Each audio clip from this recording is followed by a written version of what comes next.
Welcome, my name is Matt, aka Road Jedi 88. We are getting into Star Wars Galaxy of Fear. Graveyards. Star Wars Galaxy of Heroes. I'm just kidding. Given what we're looking at here, it's the Nightsister spirit, and it's going to be her mods we're looking at.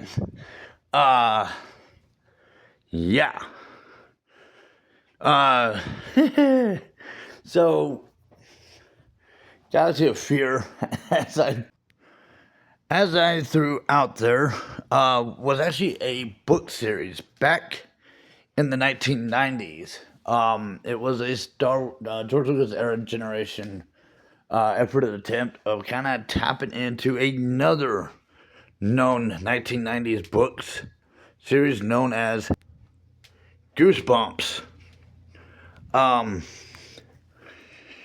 Basically, Galaxy of Fear is a horror thriller. It takes place right at the explosion point of Alderaan. The start off is brother and sister coming home to Alderaan from a school field trip, just in time to be just barely within viewing range of witnessing the first Death Star blow up Alderaan with their parents still on the planet. It is a bit of a rough start, yes. This was intended to be a kid horror thriller, kind of like Goosebumps was. The two kids, they end up being adopted by, I don't know how, I'd have to reread the book series as to how the connection was, but by their uncle, Hool, who technically was a changeling. The only source we ever get a name drop for that changeling species is in this book series, and they call him a Shiido species. Keep in mind, because these kids are human, keep in mind, Uncle Owen was not actually Luke's biological uncle. He was only uncle by the marriage from his dad, Cleaglar's, married to Shmi Skywalker. That's the only relative connection that made Owen willing to take Luke in and offer himself as his uncle. So, family comes in different shapes and sizes and colors. It does not matter. Family is what's in the heart and what the heart recognizes. It's not, oftentimes blood, if there's any universal truth about blood has a history of betraying. So you never know. But yeah, that is Star Wars Galaxy of Heroes. Basically, it starts off kind of rough. Their uncle, he is like,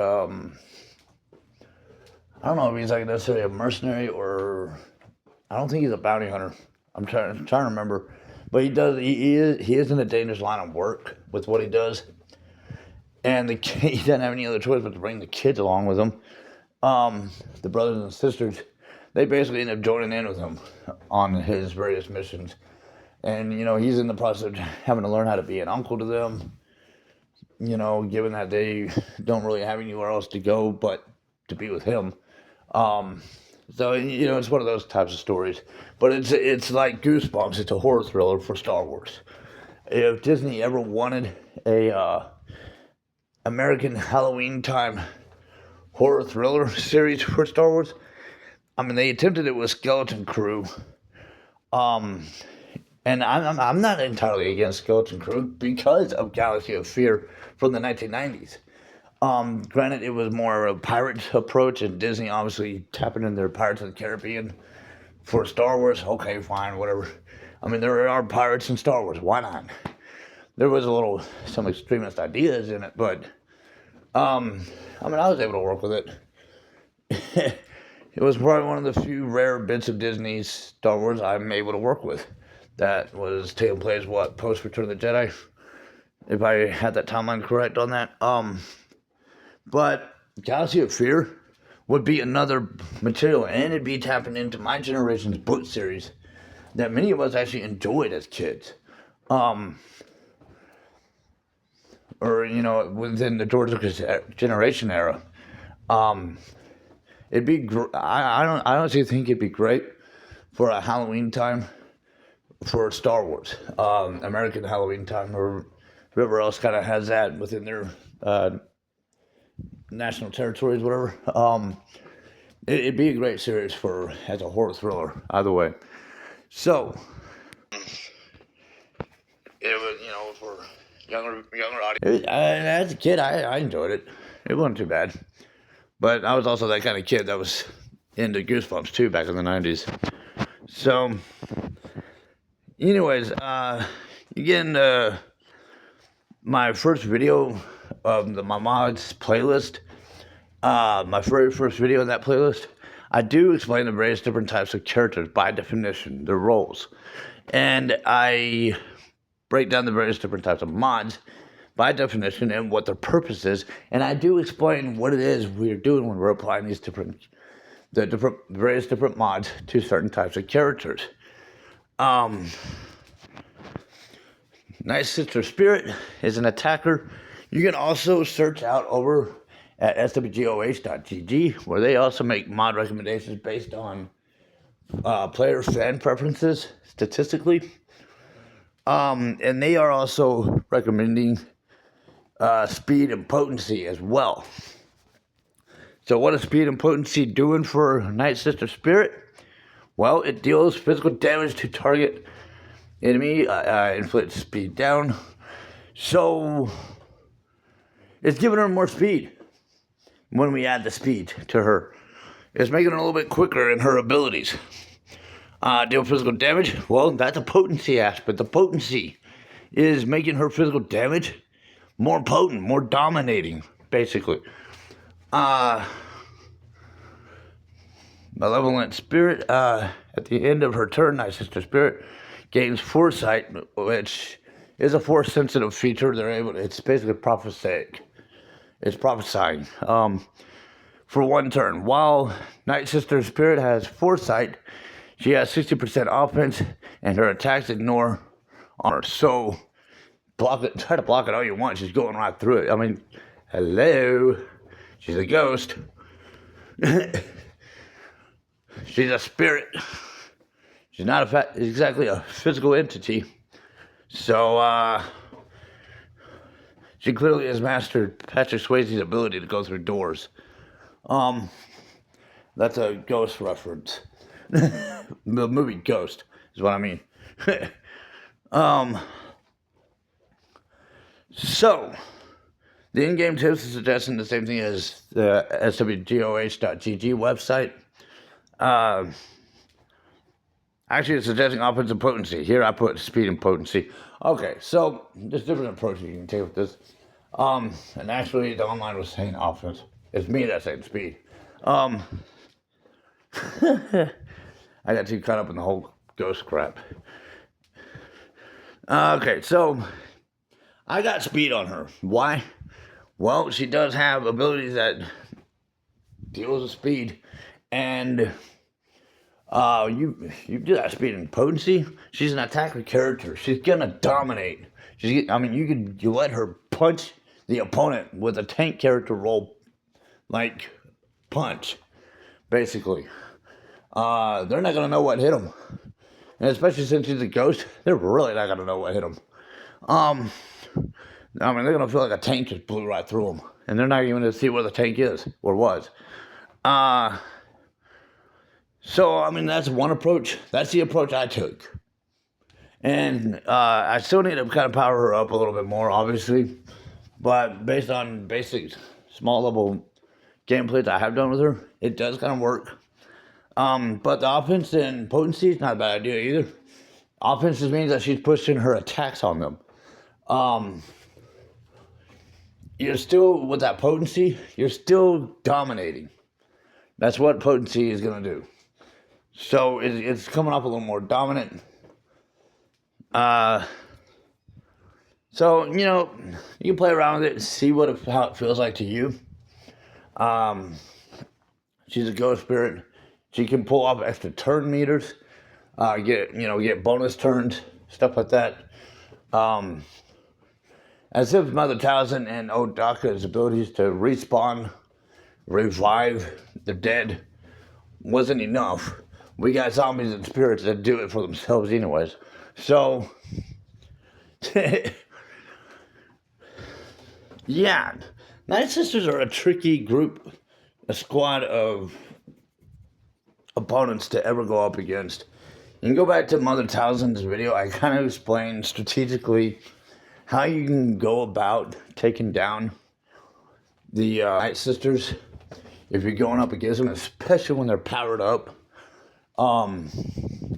There is a tactical approach, and a chess player's mentality is going to be able to kind of see it.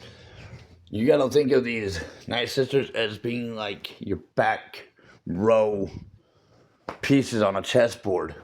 Between Mother Townsend and Odaka, it's almost like your opponent got a pawn all the way across the board and managed to convert one of the pawns into a queen. And now you have two queen pieces you're going up against. And that's never good in a chess game. And you got characters that are respawning themselves. That doesn't help either. So, yeah. Between the Nightsister Acolyte and the Nightsister Initiate, they're probably like the only pawn pieces in the Nightsister squad. So you're mostly dealing with like two queens and the rest back row characters of a chessboard in terms of Nightsister squads. And you really want to get those queens down quickly first. You want to take down Mother Townsend and Odaka first. And if you have both of them on the board, you're going to have to probably evenly thin them down and be as quick about it as you can.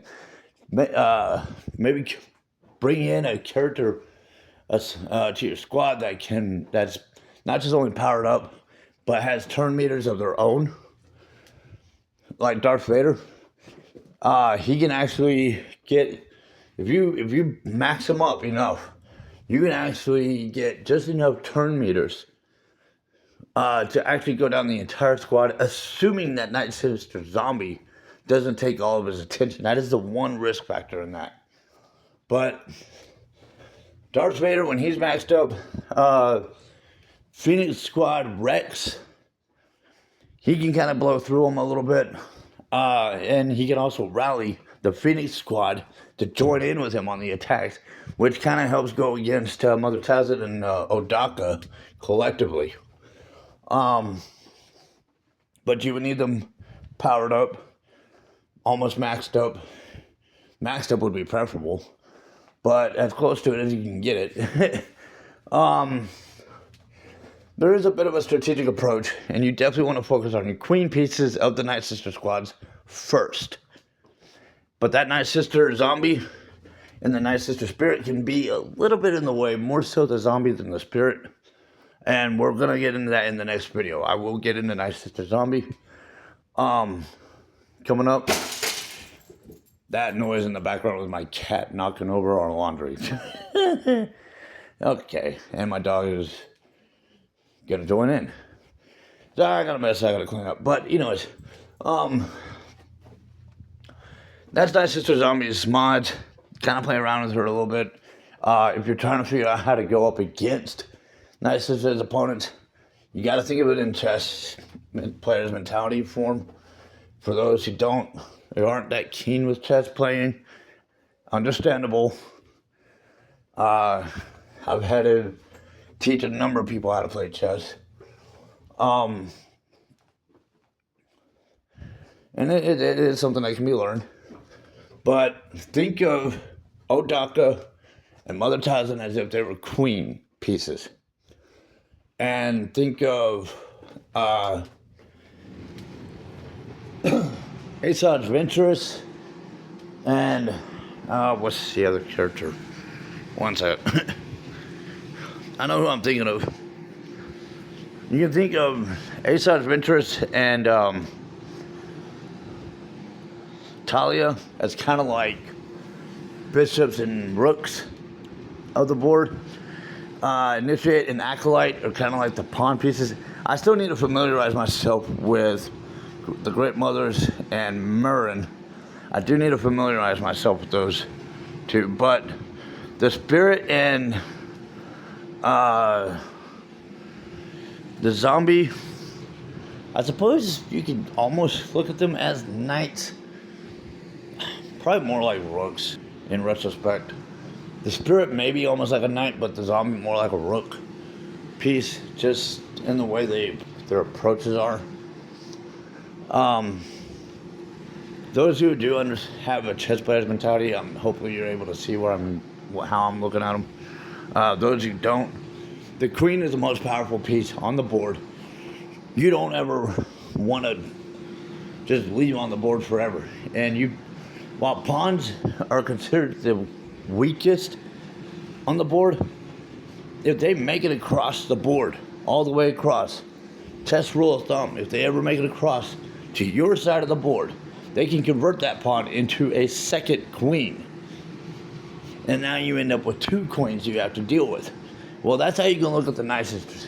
You're basically, if they are in that particular original squad formation before the Ahsoka series of Nightsisters were added into this, you basically were going up against Nightsisters with 2 queen pieces.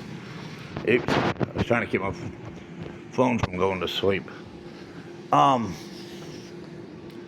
So strategically, when you're going up against them, you kind of have to organize or prioritize who you take down in this squad situation. And really, any squad, any opponent you go up against, and maybe I can work on a playlist video section at some point, maybe after I'm done with all these mods, and I might have to redo some of these mods, but once I'm kind of caught up with this, maybe I can look into doing a playlist that focuses on battle strategies for those who struggle with that, because it is understandable. People with chess players mentality, they can definitely see it, and chess is definitely a game that it's not exactly universal for a lot of people to be able to comprehend or just dig into, and it's understandable. It is it's a challenge to the mind to be able to see strategy, and maybe I can try to look into doing videos that focuses on strategizing battles, battle strategies for various different squads, depending on what kind of squad you're using again versus what types of squads you're going up against. If that is something of interest to fans that kind of want to see examples of that, I guess let me know. I'll see what I can do. I'm probably going to want to power up. I got certain squads I want to need to power up since I've only been at this for a few months in this account. So, but I could definitely look into that if that's something of interest for players who struggle with that, prioritizing battle strategies. Just let me know, and I'll see what I can do. Subscribe to the channel, like the videos, comments, questions, suggestions down below. That was Nightsister Spirits Mods for Star Wars Galaxy of Heroes. And thank you for following me. The Force be with you.